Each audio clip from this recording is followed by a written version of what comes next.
नमस्कार साथियों, स्वागत है आप सभी का एक बार फिर से हमारे YouTube चैनल KNC कुसुम नेट क्लासेस में। साथियों, आज से हम लोग एक नए सीरीज की शुरुआत करने जा रहे हैं जिसका नाम है फ्रीडम फाइटर्स सीरीज, जिसमें हम लोग बात करेंगे भारत में हुए तमाम फ्रीडम फाइटर्स के बारे में, उनके जीवन की घटनाओं के बारे में बात करेंगे, उनके आज़ादी को लेकर के योगदान के बारे में बात करेंगे। उसके बाद उन्होंने कौन कौन से पत्र पत्रिकाएँ छपवाई जो आगे चल करके भारत की आज़ादी में सहायक सिद्ध हुई। उसके साथ साथ हम लोग बात करेंगे उनके संगठन के बारे में, उन्होंने कौन कौन से ऑर्गेनाइजेशन बनाए थे जो आगे चल करके भारतीय आज़ादी में लड़ाई लड़ी और सहयोगी सिद्ध हुई। उसके बाद हम लोग बात करेंगे उन पे लिखी गई किताबों के बारे में, उन पे सबसे ज़्यादा काम किसने किया है, सबसे ज़्यादा रिसर्च किसने किया है, उनके बारे में बात करेंगे और उनका मूल रूप से विज़न क्या था, उनका उद्देश्य क्या था और वो किस विचारधारा को मानने वाले थे, उसके बारे में बात करेंगे। तो आइए आज हम लोग अपने वीडियो की शुरुआत करते हैं। आज के हमारे पहले क्रांतिकारी हैं जिनका नाम है भगत सिंह। भगत सिंह को मैंने पहली बार इसलिए लिया है एपिसोड 1 में क्योंकि आज भगत सिंह का जन्म दिवस भी है। तो आइए हम लोग वीडियो की शुरुआत करते हैं। हम लोग बात करेंगे सबसे पहले भगत सिंह के पर्सनल डेटा के बारे में, उनका जन्म कहाँ से हुआ, किस कॉलेज से उन्होंने पढ़ाई किया, उसके बाद किस ऑर्गेनाइजेशन से जुड़े, उनका विचार क्या था और उनके ऊपर किन किन विचारकों का प्रभाव था और वो एक किस विज़न को लेकर के भारत को आगे बढ़ाना चाहते थे, उनका अपना विज़न क्या था, उसके बारे में हम लोग बात करेंगे। तो आप हमेशा की तरह हमारे साथ लिखते चलेंगे और लिखने से ज़्यादा चीज़ों को समझने की कोशिश करेंगे। तो आइए हम लोग वीडियो की शुरुआत करते हैं। तो सबसे पहले यह जानिए दोस्तों कि भगत सिंह का जन्म कब हुआ था।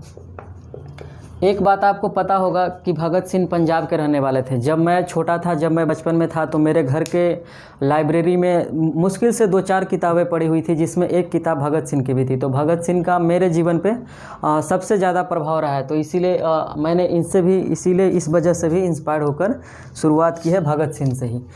और आइए हम लोग ये देखेंगे कि भगत सिंह का जन्म जो हुआ है वह 28 सितंबर 1907 ईस्वी को। ठीक है, अब मैं 1907 जब बोलूँगा तो इस समय के कॉन्टेम्प्रेरी घटनाओं को भी आपको बताऊँगा कि जब भगत सिंह का जन्म हो रहा है तब भारतीय आज़ादी में क्या चल रहा था। ठीक है, तो इसीलिए आप चीज़ों को समझने की कोशिश ज़्यादा करेंगे, आपको बहुत ज़्यादा मज़ा आने वाला है। तो आप देखो कि भगत सिंह मूल रूप से पंजाब के रहने वाले थे, यह बात तो आपको पता ही होगा। भगत सिंह का जन्म 28 सितंबर 1907 ईस्वी को होता है। 1907 ईस्वी वह दौर है दोस्तों जब कांग्रेस का विभाजन हो जाता है। कहाँ? 1907 में कांग्रेस का सूरत में अधिवेशन होता है जिसमें कांग्रेस नरम दल और गरम दल 2 दलों में विभाजित हो जाते हैं। और उससे ठीक एक साल पहले 1906 ईस्वी में बांग्लादेश के ढाका में, ठीक है, आज बांग्लादेश बन गया, तो आज बांग्लादेश की राजधानी ढाका में एक मुस्लिम लीग नामक आयोग का गठन होता है। ठीक है, तो ये 2 पॉइंट ये भी आप साथ साथ में याद करते चलेंगे। तो देखिए कि जन्म हो रहा है 28 सितंबर 1907 को। उस समय कौन कौन सी घटनाएं घट रही, कांग्रेस का विभाजन हो चुका है। अब देखो कि भगत सिंह का जन्म हो रहा है वो बंग नाम के गांव में हो रहा है। ठीक है, इसको कई लोग बंगा भी पढ़ते हैं। तो बंग नाम का गांव में हो रहा है और वो जिला का नाम है लोयलपुर। ठीक है, लायलपुर भी कोई पढ़ते हैं, कोई लोयलपुर पढ़ते हैं। और ये अभी जो है ये पाकिस्तान में चला गया है। तो आपसे पूछा जाए कि गांव का नाम है बंग, ठीक है, जिले का नाम है लोयलपुर, और यदि जिले के बाद आपसे स्टेट का नाम पूछा जाए तो स्टेट आप जान रहे हैं पंजाब। और आपको पता होगा कि पंजाब एक बहुत बड़ा राज्य हुआ करता था, बहुत बड़ा प्रांत था। जो भारत जब विभाजन होता है तो पंजाब का मुख्य हिस्सा पाकिस्तान के हिस्से में चला जाता है। इसलिए आज जो भगत सिंह का गांव के बारे में बात किया जाए तो आज वह पाकिस्तान में पड़ता है। ठीक है, यानी आज बंग गांव, लोयलपुर जिला और वो जो भगत सिंह का जिस पंजाब में जन्म हुआ वो पंजाब आज के पाकिस्तान में पड़ता है। आगे आते हैं, भगत सिंह के पिता का नाम था सरदार किशन सिंह और माता का नाम विद्यावती कौर था। उसके बाद आते हैं कि जब भगत सिंह का जन्म होता है तो मैंने जब क्लास 4 में जब मैं पढ़ाई कर रहा था तो उस समय एक किताब था सोशल साइंस का, उसमें एक चैप्टर था भगत सिंह के ऊपर। उसमें भगत सिंह का बहुत छोटी सी तस्वीर थी और उनके चाचा उनसे पूछते हैं, वो खेत में गए हुए रहते हैं, तो उनसे पूछते हैं कि ये क्या कर रहे हो। तो भगत सिंह का स्टेटमेंट रहता है कि मैं बंदूकें बो रहा हूँ। तो अब देखो कि उसके बाद भगत सिंह जब बड़े होते हैं तो बड़े होने के बाद वह नेशनल कॉलेज में दाखिला लेते हैं। ठीक है, नेशनल कॉलेज दोस्तों उस समय के लाहौर प्रांत में था।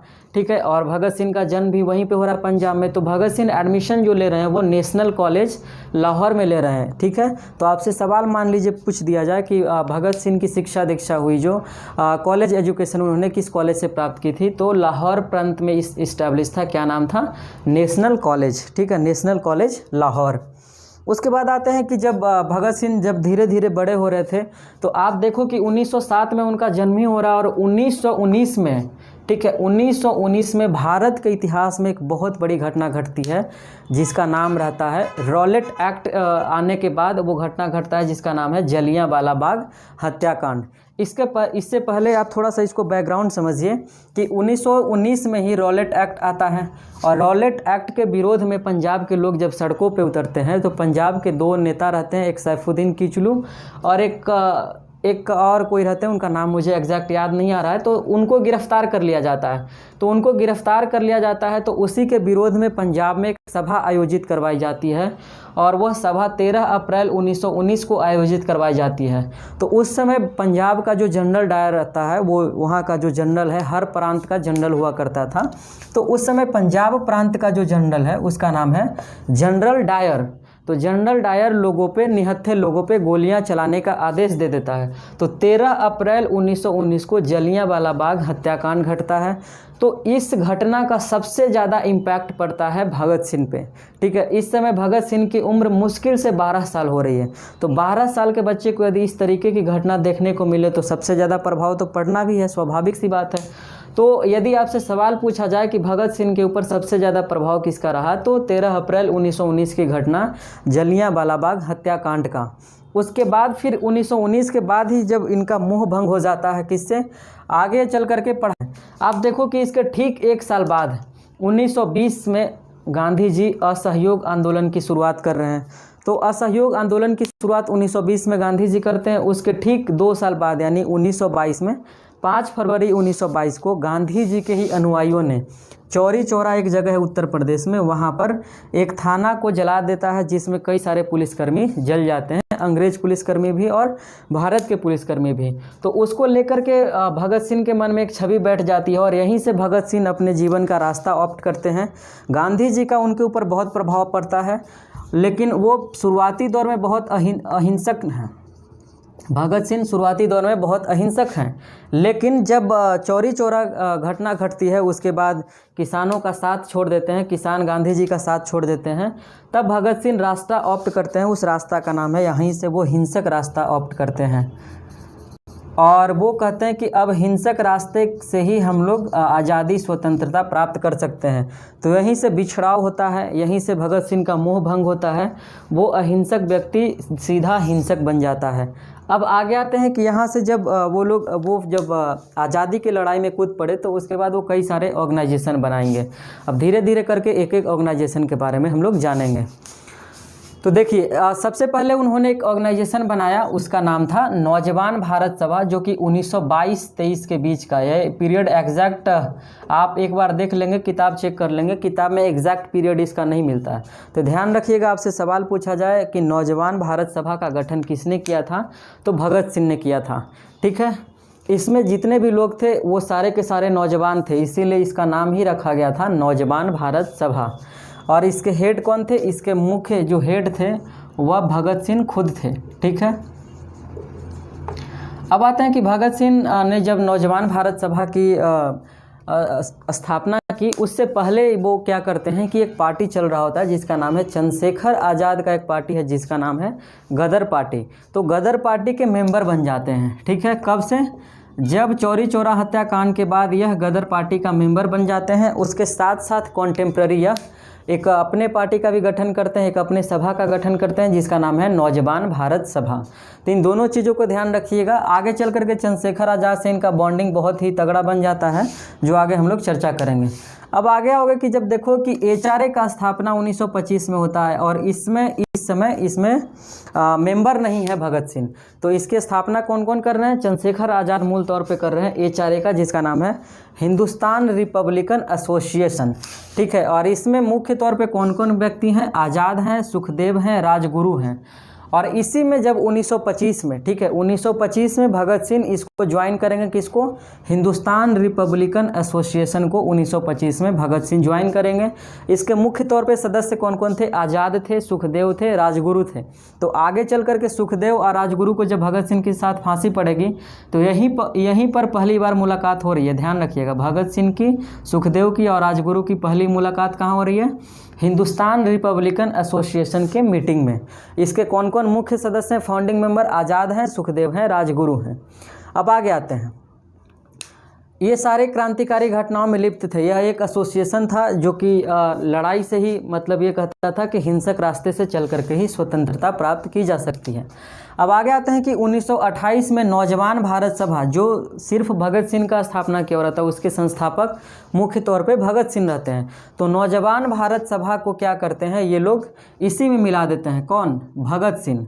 तो हिंदुस्तान रिपब्लिकन एसोसिएशन में नौजवान भारत सभा को मर्ज कर दिया जाता है। कब? 1928 में। और उसके बाद हिंदुस्तान रिपब्लिकन एसोसिएशन को ही एक नया नाम दिया जाता है, जिसका नाम बदल करके आगे चल करके हो जाता है हिंदुस्तान HSRA। ये ध्यान रखिएगा, आपसे नेट के एग्ज़ाम में भी और भारत में जितने भी एग्ज़ाम होते हैं लगभग, यदि उसमें इतिहास है या फिर स्वतंत्रता संग्राम से सवाल पूछे जाते हैं तो यह सवाल अक्सर आता है। इसका फुल फॉर्म है हिंदुस्तान सोशलिस्ट रिपब्लिक एसोसिएशन। तो आपसे सवाल यदि इस तरीके से पूछ दिया जाए कि जब नौजवान भारत सभा का गठन भगत सिंह के द्वारा हिंदुस्तान रिपब्लिक एसोसिएशन में कर दिया गया, तो उस संगठन का फिर नाम क्या रखा गया बदलकर? तो नाम था हिंदुस्तान सोशलिस्ट रिपब्लिक एसोसिएशन। कब मिलाया गया, कब मर्ज किया गया? तो 1928 में। और HRA की स्थापना कब हुई थी? तो 1925 में। और नौजवान भारत सभा की स्थापना कब हुई थी? 1922 से 23 के बीच में, ठीक है। अब आपसे सवाल आ जाए कि गदर पार्टी के फाउंडर कौन थे? तो वो थे चंद्रशेखर आज़ाद। अब HRA के फाउंडर मुख्य तौर पे कौन कौन थे? तो वो थे आज़ाद थे, सुखदेव थे और राजगुरु थे, ठीक है। यहाँ तक क्लियर है? आगे आते हैं। अब देखो कि 1928 में जब HSRA Hindustan socialist Republic association का गठन होता है, उसी समय 1928 में एक और घटना घटती है भारतीय इतिहास में, जिसका बहुत ज़्यादा महत्व है। और उस घटना का नाम है साइमन कमीशन। साइमन कमीशन जब आता है 1928 में चल करके, फरवरी 1928 में साइमन कमीशन चल करके आता है और उसका विरोध किया जाता है, ठीक है। भारत के जितने भी लोग रहते हैं वो सारे के सारे लोग विरोध करते हैं। यहाँ पर एक सवाल अक्सर पूछा जाता है, कॉन्फ्लिक्ट जोन तैयार होता है कि भारत के एक नेता जो थे वो साइमन कमीशन के साथ थे, उनका नाम था डॉक्टर भीमराव अंबेडकर। लेकिन आप देखो कि बाकी जितने भी कांग्रेस के जितने भी नेता थे वो सारे के सारे साइमन कमीशन के विरोध में थे। उनका दलील यह था कि साइमन कमीशन में टोटल 7 मेंबर थे और 7 के 7 मेंबर गोरे थे, कोई भी काले नहीं थे। काले कहने का यहाँ संदर्भ इंडियन से है, तो ध्यान रखिएगा। इसी के बेस पे, इसी दलील के आधार पे कांग्रेस के सभी सदस्यों ने, कांग्रेस के सभी नेताओं ने साइमन कमीशन का विरोध किया। और इसके विरोध में कई जगह के कपड़े की होली जलाई गई, जो विदेशी कपड़े थे उन सारे को जलाया गया। कई जगह पे अंग्रेज़ों को काले झंडे दिखाए गए। बम्बई में ही साइमन कमीशन को काले झंडे दिखाए गए। पंजाब में अलग तरीके से विरोध हुआ, बिहार में विरोध हुआ। भारत के तमाम शहरों में साइमन कमीशन का विरोध किया गया कांग्रेस के नेताओं द्वारा, कांग्रेस के समर्थकों के द्वारा, ठीक है। अब देखो कि 1928 में जब साइमन कमीशन का विरोध होता है तो पंजाब के एक बहुत ही महत्वपूर्ण नेता होते हैं जो विरोध कर रहे होते हैं, जिनका नाम है, एक सेकंड,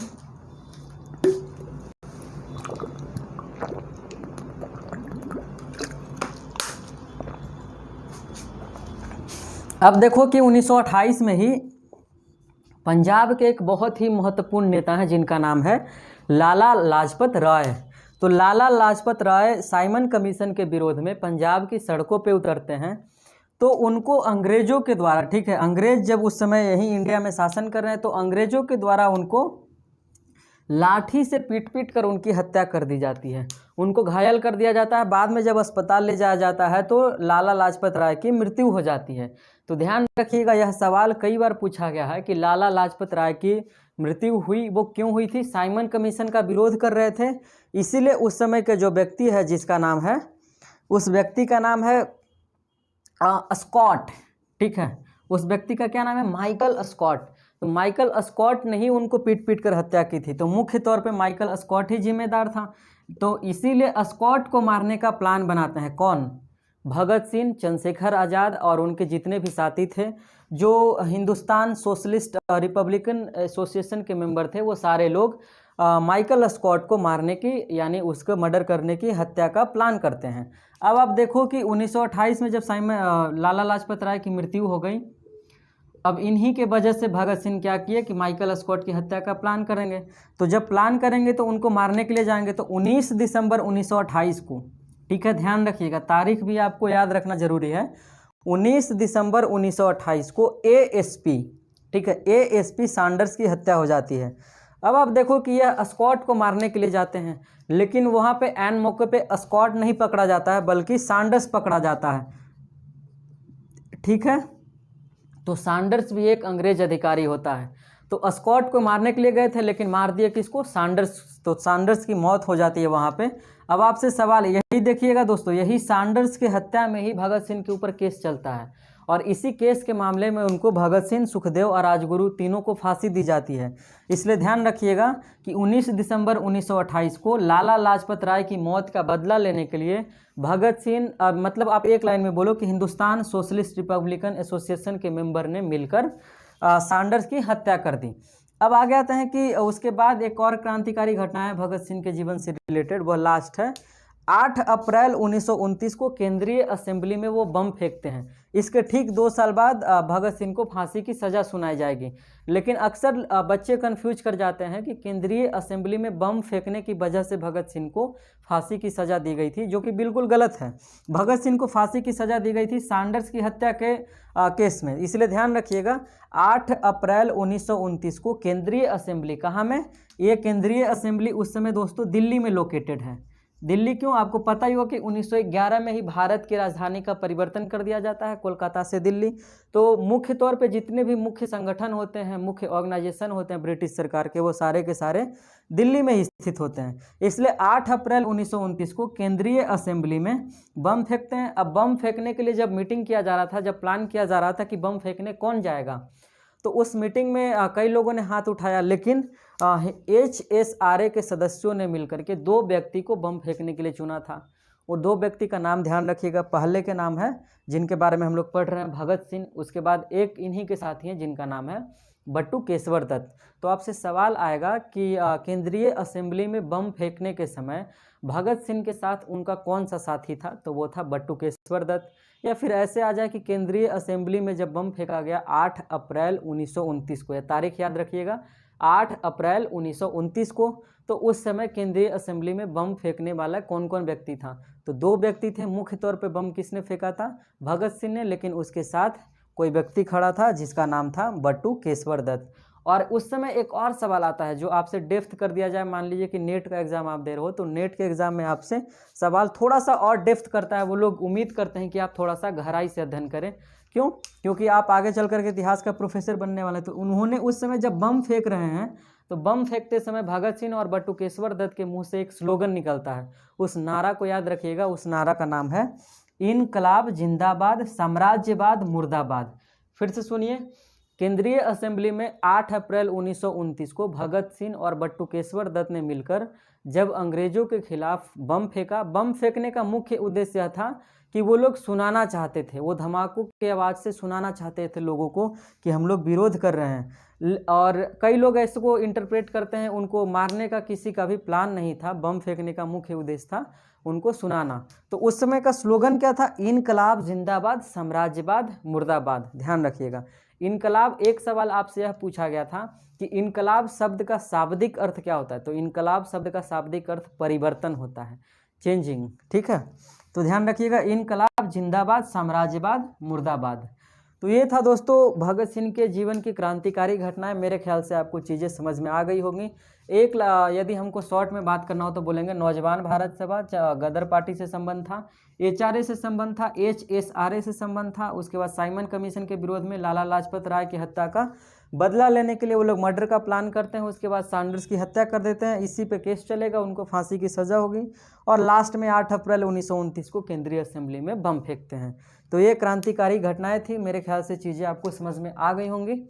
आगे आते हैं हम लोग। जब भगत सिंह को इसमें उठाकर जेल में डाला गया, जब केंद्रीय असेंबली में बम फेंके तो उनको पकड़ लिया गया, गिरफ्तार कर लिया गया। उसके बाद उनको जेल में डाल दिया गया। तो जब उनको जेल में डाला जाएगा तो मान लीजिए पहला सवाल आएगा उनको किस जेल में डाला जाएगा, तो उनको लाहौर सेंट्रल जेल में डाला जाएगा। ध्यान रखिएगा, कहाँ? लाहौर सेंट्रल जेल में, ठीक है। अब आते हैं कि जेल में भगत सिंह लगभग अपने जीवन का 2 साल जेल में रहते हैं, ठीक है। आप ध्यान दो कि 1931 में उनको फांसी पड़ेगा और 1907 में उनका जन्म हुआ था। मुश्किल से कितने साल का फेज है? 27 से 28 साल का फेज है। उसमें से 2 साल भगत सिंह का जेल में गुजरता है, लाहौर सेंट्रल जेल में। तो 2 साल लगभग वो जेल में रहते हैं। उसी समय जेल से एक सवाल आता है कि जेल में वो भूख हड़ताल कर देते हैं। तो उसके बारे में सवाल यह पूछा जाता है कि कितने दिनों तक उन्होंने भूख हड़ताल किया था। तो ध्यान रखिएगा, 64 दिन तक लगातार वो भूख हड़ताल करते हैं, ठीक है। और उस समय उनके कई सारे साथी जेल में होते हैं। उसी में से एक साथी का नाम है यतीन्द्र नाथ बोस।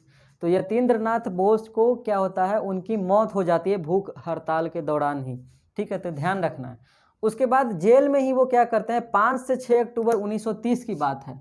यदि मान लीजिए आपसे बहुत ज़्यादा डेप्थ हो और आपसे पूछ दिया जाए तो ध्यान रखिए, 5 से 6 अक्टूबर 1930 को, ठीक है, 5 से 6 अक्टूबर 1930 को भगत सिंह एक लेख लिखते हैं और वो लेख अंग्रेजी में लिखते हैं। उस लेख का नाम है मैं नास्तिक क्यों हूँ। और यह किताब यह आगे चल कर के किताब के रूप में पब्लिश होता है, जो कि बहुत फेमस है। यदि आप पढ़ना चाहें तो आप इसको पढ़ सकते हैं। मेरे पास यह किताब है, जैसे मैं आपको दिखाता हूँ, यही किताब है, आप देख सकते हैं इसको। यदि आपको पढ़ने की कभी इच्छा हो तो आप इसको पढ़ सकते हैं। इसके बारे में कुछ चीज़ें मैं आपको बता दूं। मैं वीडियो को एंड करूंगा तो इसमें से कुछ पॉइंट, जैसे इसमें उन्होंने पेज नंबर 2 पे लिखा है अराजकतावाद से मार्क्सवाद की ओर, ठीक है। ये सारी चीज़ें बताती है। इस किताब को जब आप पढ़ेंगे तो इसमें मुख्य तौर पे उन्होंने ईश्वर पर बहुत चोट किया है, भगवान पर बहुत चोट किया उन्होंने। और उन्होंने यहाँ तक कहा कि जो युवा ईश्वरवादी हैं वो सारे के सारे युवा नामर्द हैं, नपुंसक हैं। इस तरीके की वो बात भी की है इसमें। और जो बम वगैरह फेंके थे उसके बारे में उन्होंने इसमें बात किया है। और आप ध्यान से जब इसको पढ़ेंगे तब एक एक चीज़ें आपको समझ में आएंगी। एक चीज़ मैं आपको बताता हूँ, इसमें उन्होंने कहा है कि मैं सिख धर्म की अंग अंग कटवाने की परंपरा का कायल हूँ।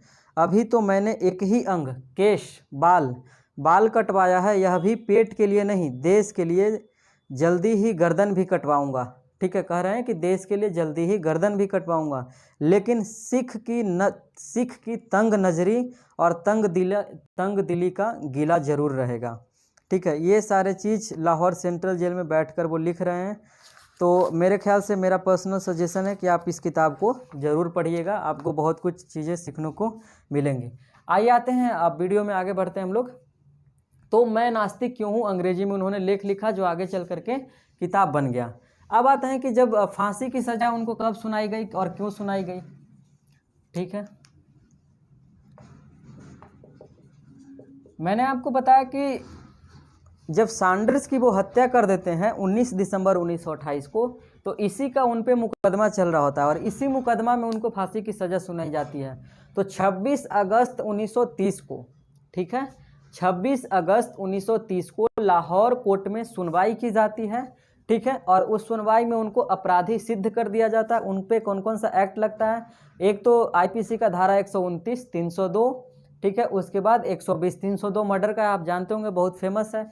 तो यह 3 धारा के तहत, ठीक है, इंडियन पेनल कोड, यह 3 धारा है, 129, 302 और 120 के तहत उनको अपराधी सिद्ध कर दिया जाता है। उसके बाद 7 अक्टूबर को, ठीक है, 7 अक्टूबर 1930 को फैसला आता है कि 23 मार्च 1931 को भगत सिंह, सुखदेव और राजगुरु, ठीक है, उनके 3 साथी, उन तीनों साथियों को 7:55 पे, ठीक है, यहाँ पे मैंने टाइम लिखा नहीं है, 7:57 शायद 33 मिनट या 55 मिनट है, एक बार आप इसको देख लेंगे।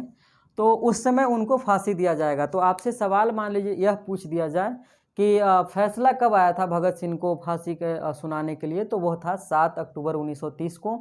68 पेज का फैसला आया था दोस्तों, ठीक है, ध्यान रखिएगा। इतना आपको जानने की ज़रूरत नहीं है, आपको एग्ज़ाम में यह नहीं पूछेगा कितने पेज का फैसला आया था, बस मैं आपकी जानकारी के लिए बता रहा हूँ। तो 7 अक्टूबर 1930 को जब फैसला आया 68 पेज का, उसमें भगत सिंह को फांसी की सज़ा सुनाई गई। और फाइनली 23 मार्च 1931 को, ठीक है, 23 मार्च 1931 को 7:समथिंग पे उनको फांसी की सज़ा दे दी गई, फांसी पर चढ़ा दिया गया। कौन कौन उनके साथ लोग थे? उनका नाम था भगत सिंह, एक का नाम था सुखदेव और एक का नाम था राजगुरु। अब आपसे सवाल एक यह पूछा जाता है कि जब भगत सिंह को फांसी की सज़ा के लिए ले जाया जा रहा था तो उस समय जेल में वो क्या कर रहे थे अंतिम समय में? तो वो अंतिम समय में लेनिन की किताब पढ़ रहे थे। लेनिन के बारे में आपको पता होगा, रूस के थे लेनिन, जिन्होंने 1917 में रूस में साम्यवाद की क्रांति लाई थी। रशियन रिवॉल्यूशन में लेनिन का बहुत बड़ा रोल था, सबसे बड़ा रोल था। तो ध्यान रखिए कि 1931 में लेनिन का वो किताब पढ़ रहे थे फांसी के सज़ा से ठीक 2-4 मिनट पहले, जब उनको लाया जा रहा है अंदर से पकड़ के, तब उस समय लेनिन का किताब पढ़ रहे हैं। उसके साथ साथ जब फांसी की सज़ा के लिए जब उनको व्यक्ति लाने के लिए जाता है तो वो उसको कहते हैं, उसको एक स्टेटमेंट बोलते हैं, एक बोलते हैं कि बहुत फेमस स्टेटमेंट है, वह यह है कि वह कहते हैं कि रुक जाओ, ठीक है। जो पुलिस वाला उनको पकड़ कर लाने के लिए जाता है उससे रिक्वेस्ट करते हैं कि थोड़ी देर रुक जाओ, एक क्रांतिकारी को दूसरे क्रांतिकारी से मिल को तो लेने दो, ठीक है। यह लाइन कई बार पूछा गया है, कहते हैं कि थोड़ी देर रुक जाओ, एक क्रांतिकारी को दूसरे क्रांतिकारी से मिल लेने दो। और उसके बाद वो लेनिन की जो किताब पढ़ रहे होते हैं उसको वो हवा में उछाल देते हैं छत की ऊपर, और उसके बाद उसके हाथ पकड़ के उसके साथ चल देते हैं तीनों साथी। और तीनों साथी उस समय एक गाना गा रहे होते हैं, जो गाना बहुत फेमस है, इस पर अजय देवगन ने मूवी बनाया है, आप देख सकते हो उसको, जिसका नाम है मेरा रंग दे बसंती चोला। तो मान लीजिए आपसे यह भी सवाल मान लीजिए पूछ दिया जाए कि उस समय जब फांसी के लिए ले जाया जा रहा था, फांसी के तख्ते पे वो चढ़ रहे थे, तो उस समय वो कौन सा गाना गा रहे थे, कौन सा गीत था? तो उस गीत का नाम था मेरा रंग दे बसंती चोला। आगे आते हैं। उसके बाद फांसी की सज़ा यानी फांसी पे चढ़ा देने के बाद उनके लाश को उनके शव को क्या किया जाता है? फिरोजपुर में, ठीक है, फिरोजपुर में जला दिया जाता है। कहा यह जाता है कि मिट्टी घी से उनको जलाना जाने वाला था, लेकिन वो मिट्टी के तेल से ही उनको जला दिया जाता है, ठीक है, फिरोजपुर में। उसके बाद उनके लाश के बचे हुए जो टुकड़े होते हैं उसको सतलज नदी में फेंक दिया जाता है, ध्यान रखिएगा। आगे आते हैं। अब यह आएगा कि भगत सिंह कौन किस किस भाषा का उनको जानकारी था, किस किस भाषा के वो जानकार थे। तो भगत सिंह को हिंदी भी आती थी, उर्दू भी आती थी, पंजाबी भी आती थी और बांग्ला भी आती थी, ठीक है, ध्यान रखिएगा। बांग्ला उन्होंने अपने बंगाली दोस्त से सीखा था और अंग्रेजी में तो वो पढ़ाई कर ही रहे थे। हिंदी उन्होंने चंद्रशेखर आज़ाद से सीखा था, जो उत्तर प्रदेश से थे। जो उत्तर प्रदेश के उनके साथी थे उन सभी से उन्होंने हिंदी सीखा। उसके बाद उर्दू और पंजाब तो वो तो पंजाब में ही सीख लिए थे। तो यह 4-5 भाषा के वो जानकार थे, ठीक है, ध्यान रखिएगा। लेकिन वो सारी पढ़ाई अंग्रेजी में ही करते थे। आगे आते हैं। प्रभाव उनके ऊपर किसका था? मान लीजिए सवाल आ जाए तो प्रभाव उनके ऊपर सबसे ज़्यादा कार्ल मार्क्स का था, उसके बाद लेनिन का था, ठीक है, कार्ल मार्क्स का था, लेनिन का था। और वो मूल तौर पे जो उनका आइडिया था वह समाजवाद से ओतप्रोत था। वह सोशलिज्म को भारत में लाना चाहते थे। वो भारत से जितने भी धार्मिक अंधविश्वास हैं, जितने भी पंडित पुरोहितों के जो बिजनेस चल रहे हैं, उन सारे चीज़ों को वो बंद करना चाहते थे। वो ईश्वर का विरोध करते थे, वह नास्तिक थे कंप्लीट रूप से। वह मार्क्सवाद को प्रमोट कर रहे थे, वो मार्क्सवाद को लाना चाहते थे, समाजवाद को लाना चाहते थे। और वह चाहते थे कि भारत आगे चल करके जब भारत आज़ाद हो जाए तो भारत में किस तरीके की अर्थव्यवस्था हो, किस तरीके का सोसाइटी हो, किस तरीके का आइडिया चले, किस तरीके की सरकार हो।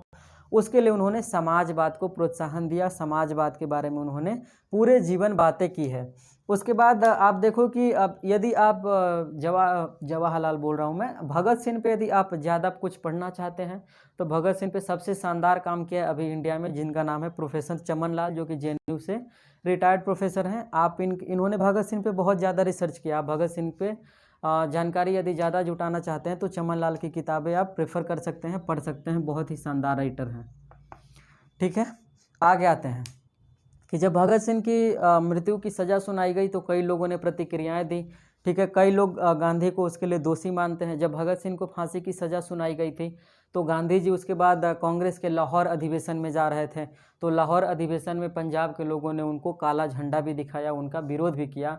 और यहाँ तक कि अभी भी भारत में एक ऐसा वर्ग है जो गांधी को इस चीज़ के लिए जिम्मेवार मानता है कि गांधी ही जिम्मेवार हैं भगत सिंह के फांसी के। लेकिन ऐसी बात नहीं है। अंबेडकर ने उस पर प्रतिक्रिया जताई थी। उन्होंने अंबेडकर में एक मराठी में एक संपादकीय लेख में उन्होंने लिखा था, उस समय वो अखबार चलाते थे जिसका नाम था जनता। तो जनता नामक अखबार में उन्होंने 3 बलिदान के नाम से, 3 बलिदान शीर्षक के नाम से उन्होंने एक लेख लिखा था। उस लेख में उन्होंने बताया था कि गांधी दरअसल उस चीज़ के जिम्मेवार नहीं है, बल्कि ब्रिटेन की आंतरिक राजनीति जो है वो भगत सिंह की फांसी की जिम्मेवार है। और वह गांधी के बारे में बताते हैं कि गांधी जी भगत सिंह के बारे में उम्र कैद चाहते थे। गांधी और इरविन के बीच में बात भी हुई थी इसको लेकर के, लेकिन ब्रिटेन की आंतरिक राजनीति ने भगत सिंह को फांसी के तख्ते पर चढ़ा दिया। ठीक है, आपसे सवाल आ जाए अंबेडकर की क्या प्रतिक्रिया थी तो आप यह लाइन बोल सकते हैं। उसके बाद उसी समय एक पेरियार हैं जो कि भगत सिंह के ही विचारधारा से बहुत ज़्यादा मेल खाते हैं, वो भी बहुत कंप्लीट रूप से नास्तिक थे। ठीक है, लेकिन यह नहीं कि इनके ऊपर कंप्लीट रूप से मार्क्स का प्रभाव था जैसे भगत सिंह के ऊपर था। लेकिन पेरियार ने अपने साप्ताहिक पत्रिका जिसका नाम है कुडई आरसू, ठीक है, यह तमिल में लिखते थे, तमिल के रहने वाले थे, तो तमिल में उन्होंने अपने साप्ताहिक अखबार कुडई आरसू में भगत सिंह के फांसी की सज़ा का विरोध किया और भगत सिंह की बहुत बेतहाशा प्रशंसा करते हैं। और उसके बाद उनका जो अखबार छपता है वो 22 मार्च से लेकर के 29 मार्च 1931 वाले बीच में, यानी कि भगत सिंह के फांसी से भगत सिंह के फांसी के ठीक एक दिन पहले से लेकर के, ठीक है, यानी 23 मार्च 1931 को फांसी की सज़ा होती है। और उसके बाद उसी सप्ताह में पेरियार अपने अखबार साप्ताहिक अखबार कुडई आरसू में भगत सिंह की काफ़ी प्रशंसा करते हैं। तो ध्यान रखिएगा, इतने सारे तमाम चीज़ें थी भगत सिंह के बारे में। मेरे ख्याल से यह चीज़ें आपको पूरी तरीके से समझ में आई होंगी। यदि आप किसी भी एग्जामिनेशन की तैयारी कर रहे हैं तो यह चीज़ें सारे के सारे आपके लिए इम्पोर्टेंट हैं, और यदि आप भगत सिंह के फ़ैन हैं तब तो इम्पोर्टेंट है ही।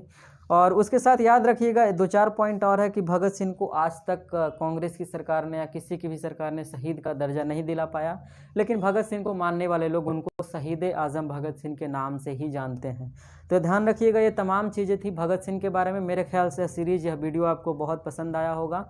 यदि इस वीडियो से थोड़ा हेल्प मिल रहा है और आपको चीज़ें समझ में आ रही हैं, सहूलियत मिल रही है, तो इस वीडियो को आप लाइक कीजिए, सब्सक्राइब कीजिए चैनल को, और अपने उन तमाम दोस्तों के साथ शेयर कीजिए जो किसी भी एग्जामिनेशन की तैयारी कर रहे हैं। तो आपको ढेर सारी शुभकामनाएं। फिर मिलेंगे हम लोग एक नए एपिसोड में, एक नए गेस्ट के साथ, एक नए फ्रीडम फाइटर के साथ। तब तक के लिए शुक्रिया, बाय बाय, जय हिंद।